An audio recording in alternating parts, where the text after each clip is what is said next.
Kevin K-Dog Cook. You know, for the past several years, many of you have been tuning into my K-Dog's movies, and I've just been rethinking about that. We're going to keep doing that, obviously, but I'm trying to change things up just a little bit, at least for this video. We'll see how it goes. Of course, you know, I love movies, and I'm sure many of you love movies. And so I'm trying to think about, you know, the many ways that I watch movies and how do I enjoy them. Well, you're going to see that in this one video. So in this one video, it's going to take place over a weekend. So what we're going to do is we're going to kind of marathon a bunch of movies all in one video. So I'm just kind of, I don't know how long the video is going to be, but we're going to do things how, just a mixture of things. And so, and now I'm not going to just have, you know, a movie. It's just going to go like one movie to the next.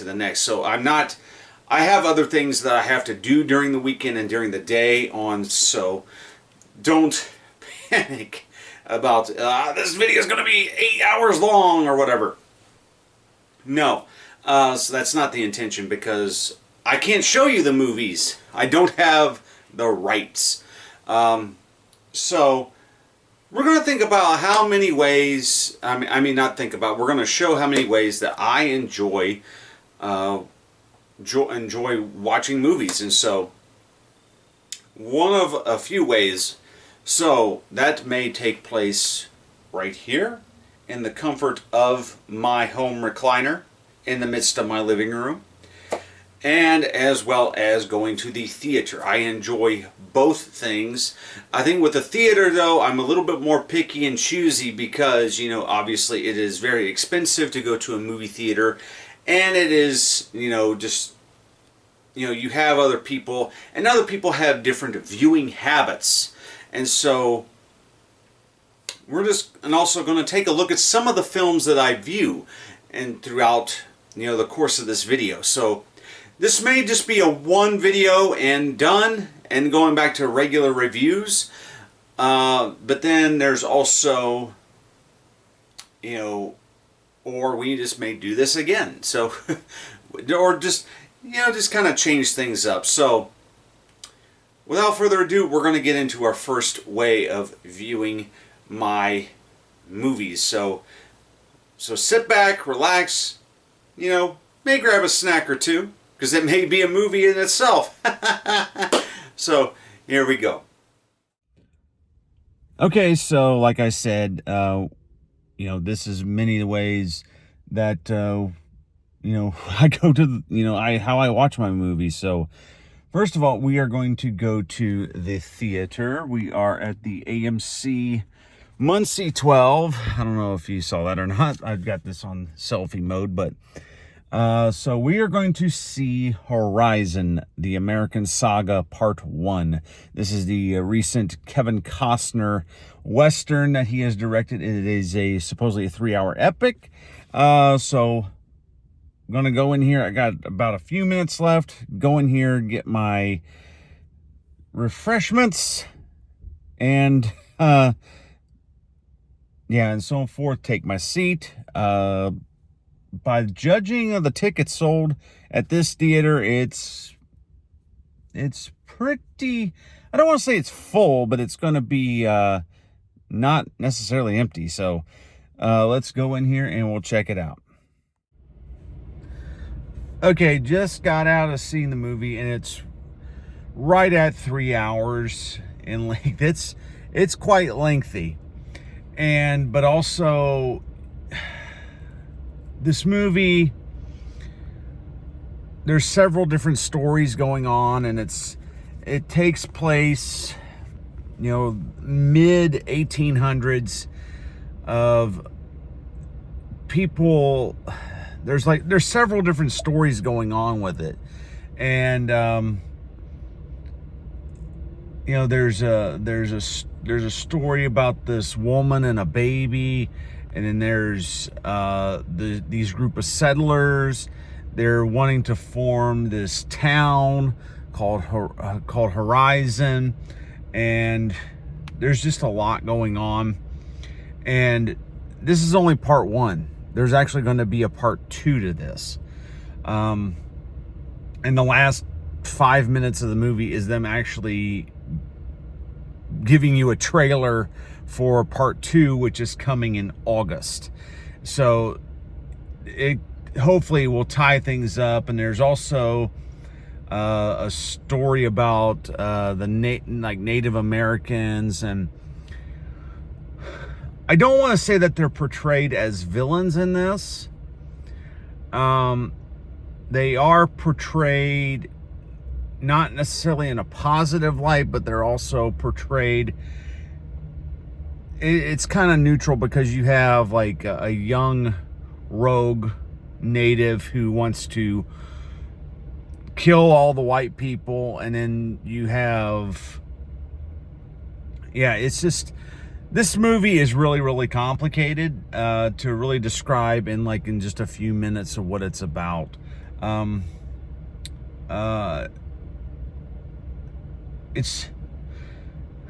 It was okay. It was really okay. I was hoping for a little bit more, to be honest. I was hoping for it to be a little bit more exciting, instead of just this film that's, a lot of it has to do with a killing spree, basically, because the hatred on both sides, and hatred amongst ourselves, and just, it's well deserving of the R rating. It's just, I was hoping for something a little bit more. So that's Horizon, an American Saga, Chapter 1. It's not Part 1. I said it was Part 1. It's Chapter 1. Chapter 2 will come out sometime in August. I think around the middle of August. So let's head back to the house for the next one. Well, now that I'm back here at home, last night, well, according to this video, it's all continuous, but last night we went to the movies, and we actually saw Horizon, an American Saga.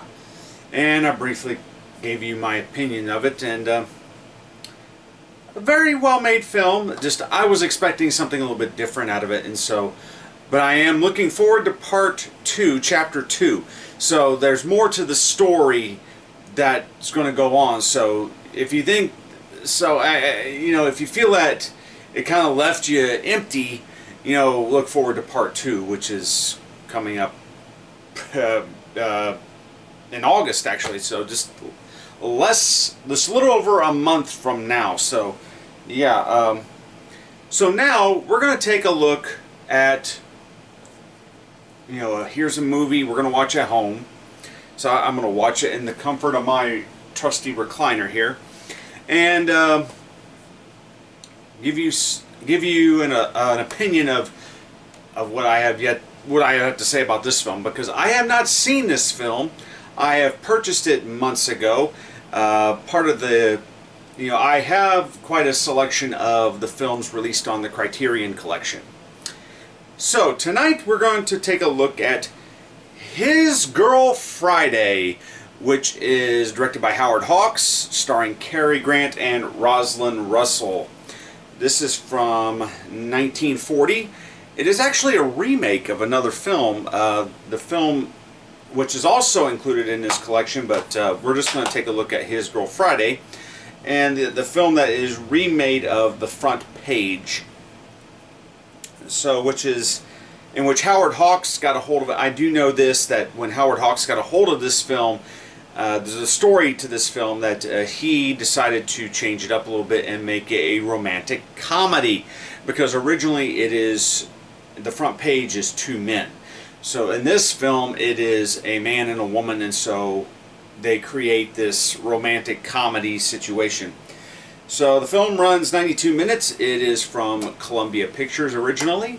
Has been restored by the Film Foundation, which has a bunch of people on the board like Steven Spielberg, Martin Scorsese, Paul Thomas Anderson that sit on the board, and they choose which films to restore. So, without further ado, let's check out His Girl Friday. So, His Girl Friday. Interesting take of a film, from 1940. Like I said, this film was a remake of a 1931 film called The Front Page, in which that was also based off of a stage play. But when Howard Hawks got a hold of this, he said, "This is a romantic comedy," because he was reading the dialogue, and he said, "This is a romantic comedy," and of course changed the character that Rosalind Russell plays, and she plays the character of Hildy Johnson. So changed that character to a woman, and also incorporated to the fact that not only was she a former employee of Cary Grant's character, but also that she was a divorcee, an ex-wife. And the rest of the film is trying to get the big scoop, the big story, and of course all this other stuff, and incorporates that they're trying to catch this guy, and of course all the newspapers want the big scoop, and she's the best writer that can pull the job off. But also at the same time, Cary Grant as what is this character's name? Walter Burns. He's also, and this is the genius of Hawks, what he did with this film was to have them not only rekindle the partnership of the news writer in the newspaper, but also rekindle the romantic relationship, and of course live happily ever after. Because they go into the whole backstory of why they got divorced, is that he couldn't give her what she wanted. She really wants to be, now if you were to ask women these days, they would never say this. They would never say that I want to be an at-home wife, I want a family, I want a home, I want children. If you were to ask a modern woman these days, they may or may not say that, but I personally think deep down everybody wants that. They want they want a family, they want a home, they want a life. Okay, but in the case of Walter and Hildy, Walter feels that he could never give that to Hildy, and so the whole film is not only rekindling the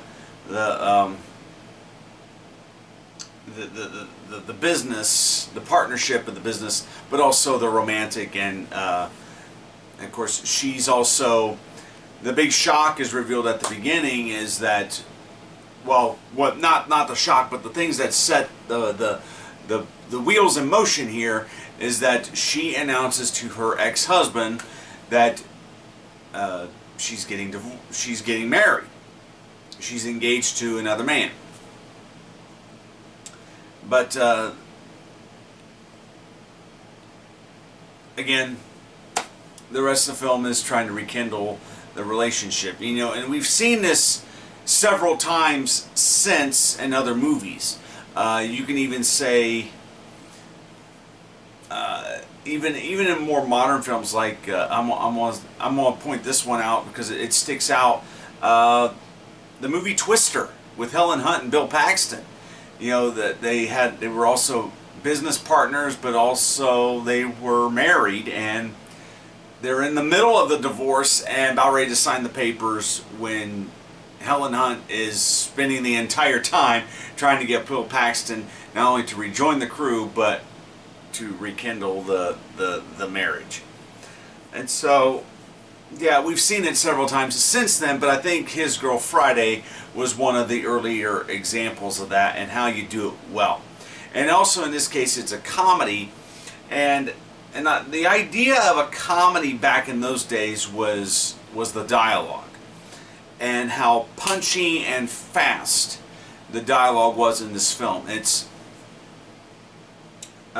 some people actually at the time, like critics, they clocked how many words per minute was spoken, and they clocked it between 240 to 300 words per minute that is spoken in this film.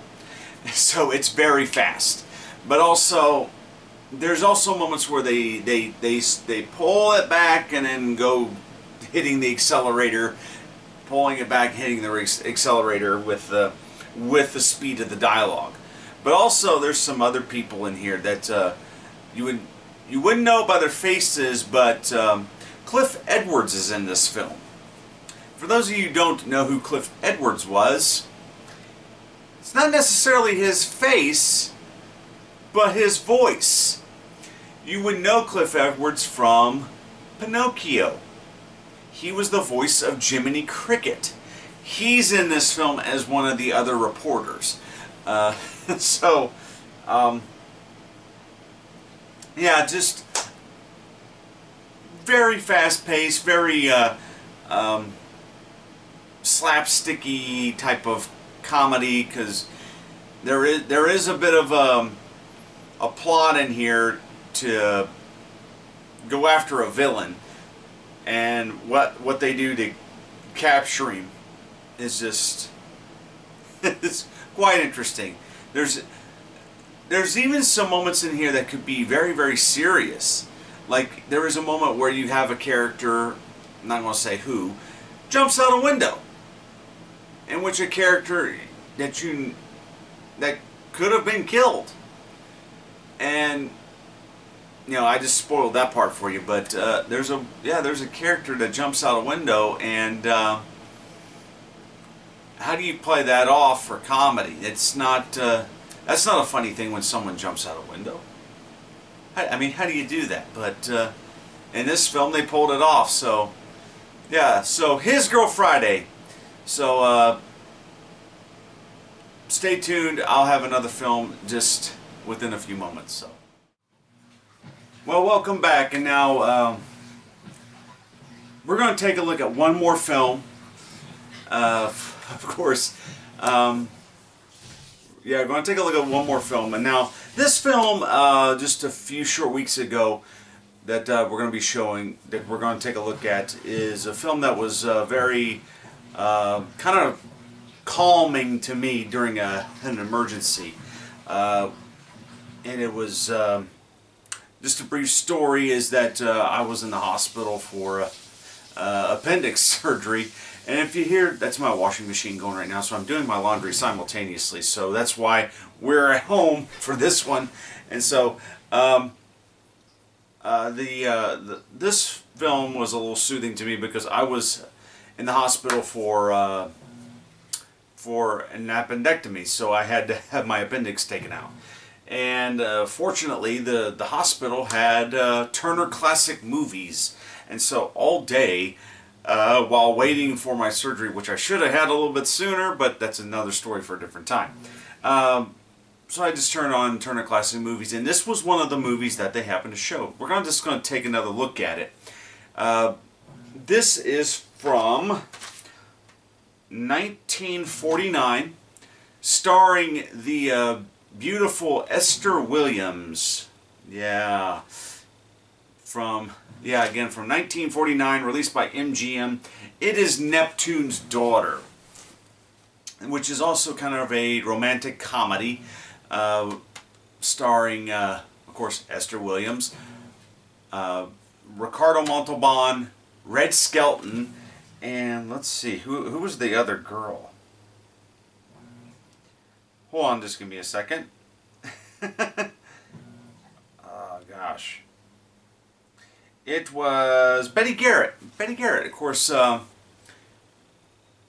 find out that Betty Garrett was a longtime friend of Esther Williams, and so they had done several pictures together. But yeah, we're going to take a look at this one from released by MGM in 1949. It's Neptune's Daughter. So let's watch it.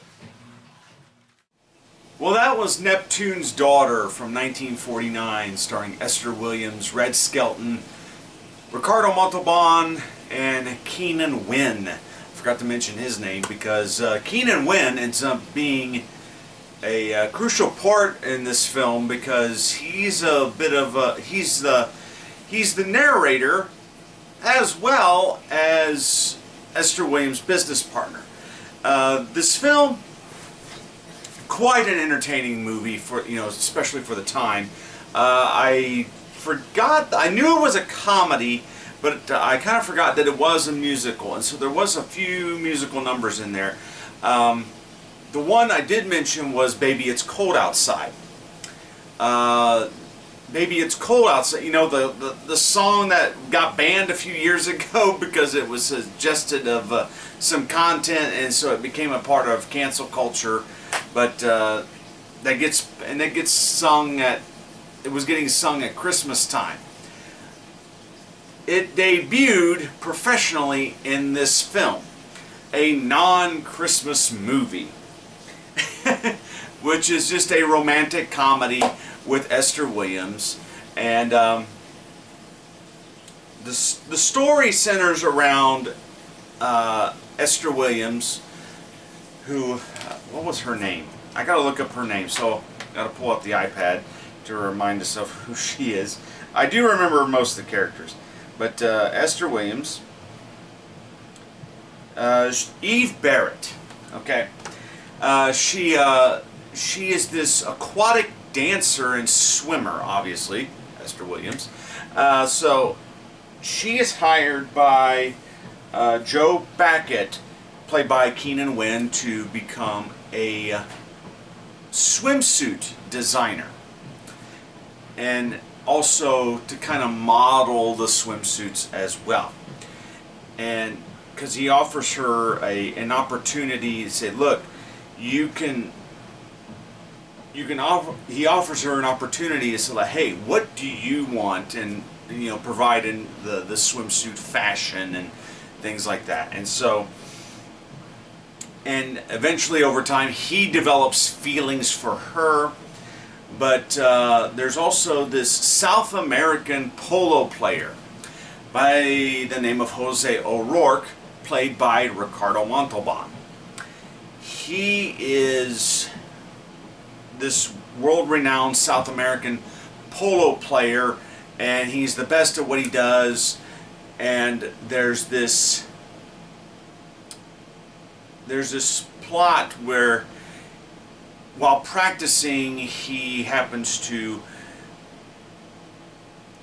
mildly injure himself, and he's not seriously injured. That requires just a simple massage by a I don't want to say he's a chiropractor, but basically that's what he is. Red Skelton's character, Red Skelton plays this man by the name of Jack Spratt. Jack Spratt is just kind of this buffoon who's there to help massage, and like he's almost like a chiropractor like type character who's there to massage the other players, and make sure their muscles are properly toned and whatnot. And so, but also Eve has a sister played by Betty Garrett, and it's but she her name is easy to remember. It's Betty Barrett. So not too much of a stretch there for Betty Garrett, who's playing Betty Barrett. And she makes her way to the stable and mistakes Red Skelton's Jack Spratt for Jose O'Rourke throughout the entire time. And of course Betty falls in love with Jack Spratt, thinking that he's Jose O'Rourke. And so Eve, Esther Williams, speaks with Jose O'Rourke, the real Jose O'Rourke, And eventually she says, hey, stop dating my sister. You know, she's out to protect her sister. She says, I need her, and so on and so forth. Stop dating her. And Jose O'Rourke's like, Ricardo Montalban, he's like, okay, I promise I won't date your sister, even though he's never seen her sister at all. And so the whole movie is this comedic misunderstanding type situation where a false identity, one person is pretending to be the other, and of course it all gets resolved at the end. It says, no, that is not Jose O'Rourke, this is Jack Sprat. And there's also a bit of the mob is in this film. Now, they don't kill anybody, but they definitely kidnap a certain character, and well, they kidnap some characters, and because they are completely mistaken for who's who. They kidnap Jose in the long run to make sure that the South American team does not win. So that's typical. That is a typical mob thing. Is, you know, they want to rig things, and of course, you know, this was post the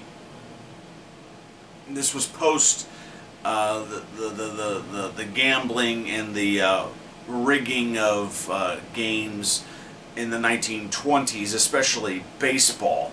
So they incorporated that onto polo in this film in a slightly lighthearted, humorous way. As a matter of fact, one of the hitmen that kidnaps O'Rourke, he's a bit of a doofus. Okay, so yeah, Neptune's Daughter. This one it's definitely an entertaining movie. It's very underrated amongst the MGM musicals. Of course, it's I wouldn't say it's loaded with songs or anything like that. You know, Baby It's Cold Outside is the most memorable song, but there's just maybe a couple other songs that's in the film that are sung. Other than that, it's pretty much Esther Williams, the beauty, and Red Skelton, the comedic genius. Those were the two stars at this film. Matter of fact, if you look at the poster or on the marquee, who got top billing, it is Esther Williams and Red Skelton. Betty Garrett and Ricardo Montalban are underneath them. So we now know who they are, but it was definitely a Red Skelton, Esther Williams film. And so, that is Neptune's Daughter. Well, that's the marathon. I'm just going to call it. Actually, I think I'm going to call it Kdog'S Weekend Marathon. Or Kdog'S Movie Weekend. I think that's an even better title. I think I quite enjoyed it. To spend some time, watch some movies and talk about them very briefly in one video instead of doing individuals, and just kind of change things up and be a little bit different. You know what I mean? But also spend some time talking about the media in which I watch these films on, because I'll admit I have the streaming stuff too. I don't have all of them because it's kind of silly, because it's just silly because the amount of TV shows I still want to watch, like just normal TV shows like news and stuff like that. Of course, the only way that you have access to that is if you have just a regular TV or a cable TV system, or if you want to watch like any of the cable news channels and stuff like that. That's one thing. But I do have Peacock, Hulu, Disney Plus, and I just signed up for Max, which is really strange because they all kind of do the same thing. You know, Max is obviously through Time Warner, and so you're going to get the HBO stuff and whatever movies that are debuting on HBO are going to appear on Max, and so that's not necessarily Warner Brothers movies. That's going to be from Sony Pictures, Disney, and Universal, and all those types of characters, and Paramount. They're all going to appear on Max because they say, hey, we have movies, and so they get the licenses and whatnot. And Peacock obviously is Universal. But Hulu, they're all sort of the same thing, just different venues. But also, as you can see back here, and you've seen this room many times in my other videos, is my DVD collection. These aren't going anywhere, at least for a while. The problem, I did try to digitize it, and I got to about not even a third of the way, and I noticed that it was going to take a very long time to do so, and it was going to take a lot of space, because what I was going to do was copy the discs, at least the films, not necessarily special features. I was going to copy the films, and I realized, it's going to take a lot of terabyte storage for me to rip all of these movies that are on various formats, because I still buy DVDs, especially movies that I really want to see, or have yet to see, that may or may not be on Blu-ray or high definition, or the streaming, let alone. So I still go and buy cheap DVDs. I don't discriminate whether they are new or used. So I get these. I have the Ultra 4K films, and just regular Blu-ray.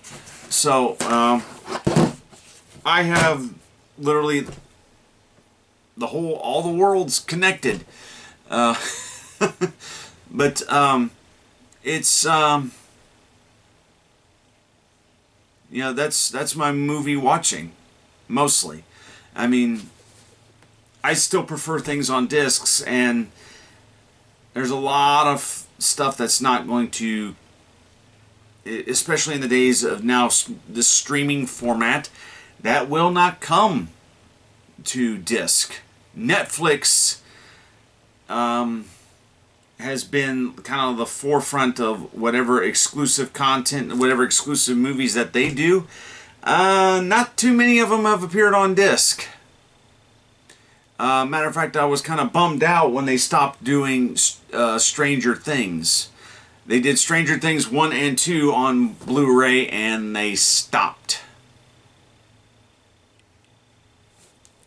They really want you to go to the streaming platform to watch the show. But who knows, maybe some distributor will pick it up and put it out on disc. Who knows? Because the streaming has become, is kind of iffy. Both formats, the streaming and disc-based media, are both on the iffy side. Stores, the majority of stores have pretty much stopped selling it. Walmart is the only one that's kind of said, no, we're going to still be selling this. But like Best Buy, Target, any of those places, they have pretty much said, no, we're not going to be carrying that anymore. We're all going to go to streaming. And it's kind of a shame. But things change. That's the way of the world. You know, DVD, yeah, is still around, but, you know, eventually Blu-ray stepped in. Didn't take off like it was supposed to. Then they came out with the Ultra 4K. Same thing. So it's now the streaming. Disney is finding out with the streaming. You know, maybe we shouldn't put our bets 100% on streaming, because we're not really making any money. And so, you know, Disney was fairly cheap, you know, saying, you know, we're going to start you off with the bundle at this price, and then now it's almost $20 a month for Disney Plus, because they realize, hey, we're not making any money off this. And not only that, it's also with the theaters too. Stop producing content that you know no one's going to go see. You know, that's, you know, don't give us this force agenda stuff, because you know no one's going to watch it. Okay? Simple as that. So, enough of the politicking, but yeah. So, hope you enjoyed this Kdog'S movie weekend. Come on back next time. We will have some more movies, more discussion. So, from me to you, see you later.